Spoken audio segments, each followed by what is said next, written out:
मेरी ये वीडियो आज कुछ लड़कियों को शायद बुरी लग जाए, लेकिन लगती रहे, कोई फर्क नहीं पड़ता उस चीज से। लेकिन मेरा एक सवाल है जिसका जवाब आप मुझे दे के जाना आज, कि भाई जब तुम अपने मायके में होती हो, तुम जो स्ट्रगल करती हो, तुम्हें जो मिलता है खाने को आप वही खाती हो, जो आपके माँ बाप की जैसी स्थिति होती है उस समय आपको वो वैसा खिलाते हैं, आप खाते हो, आराम से इज्जत से रहते हो, सब जब ठीक है। लेकिन जैसे ही तुम्हारी शादी होती है, तुम में कौन से सींग निकल आते हैं कि तुम्हें दूसरे के घर जाते ब्रांडेड कपड़े चाहिए, ब्रांडेड सूट चाहिए, तुम्हें एसी के बिना नींद नहीं आती, तुम्हें कूलर पंखे रास नहीं आते, फिर तुम वहां कलेश करती हो।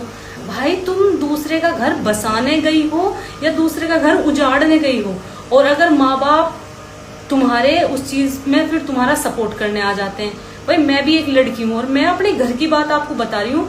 अगर हर औरत, हर लड़की ये चीजें करनी शुरू करेगी ना, तो इस समाज में, इस दुनिया में कोई रिश्ता सक्सेसफुल नहीं होगा, कोई घर नहीं चलेगा।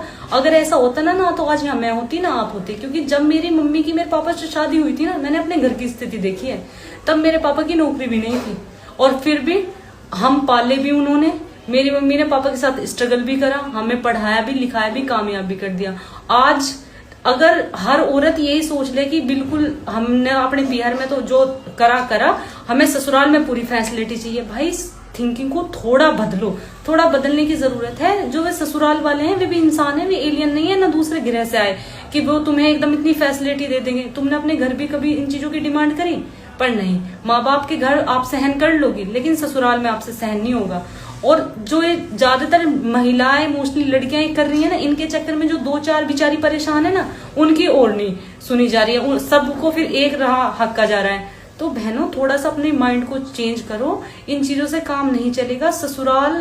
ससुराल में तुम्हें कितना टाइम बिताना है, मायके में तुम ज्यादा से ज्यादा 20 साल 25 साल रह सकती हो, बाकी की जिंदगी जो है ना ससुराल से ही कटनी है, ससुराल में ही रहोगे। और आप उनके साथ ऐसा रवैया करती हो, और अगर बाय चांस दो चार बात सास बोल भी दे या ससुर बोल दे, तो फिर तुम 498 को लेकर खड़े हो जाते हो कि चलो जी हम तो दहेज का मुकदमा लिखवाएंगे इन पे।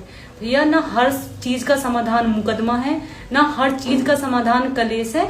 मैं यही कहूंगी, क्योंकि हम इस विभाग में हैं, हम इन चीजों को देखते हैं, घर बर्बाद हो रहे हैं इन चीजों से, आपके आपसी संबंध खराब हो रहे हैं, रिश्ते खराब हो रहे हैं। जैसा आप अपना परिवार पीछे छोड़ के आई हैं, वैसा ही परिवार आपके सामने है, उन्हें भी उतने ही खुले दिल से अपनाओ जैसे तुम अपने माँ बाप के साथ रहती थी, वैसे ही सास ससुर को भी समझो, तो परिवार बहुत अच्छा चल सकता है।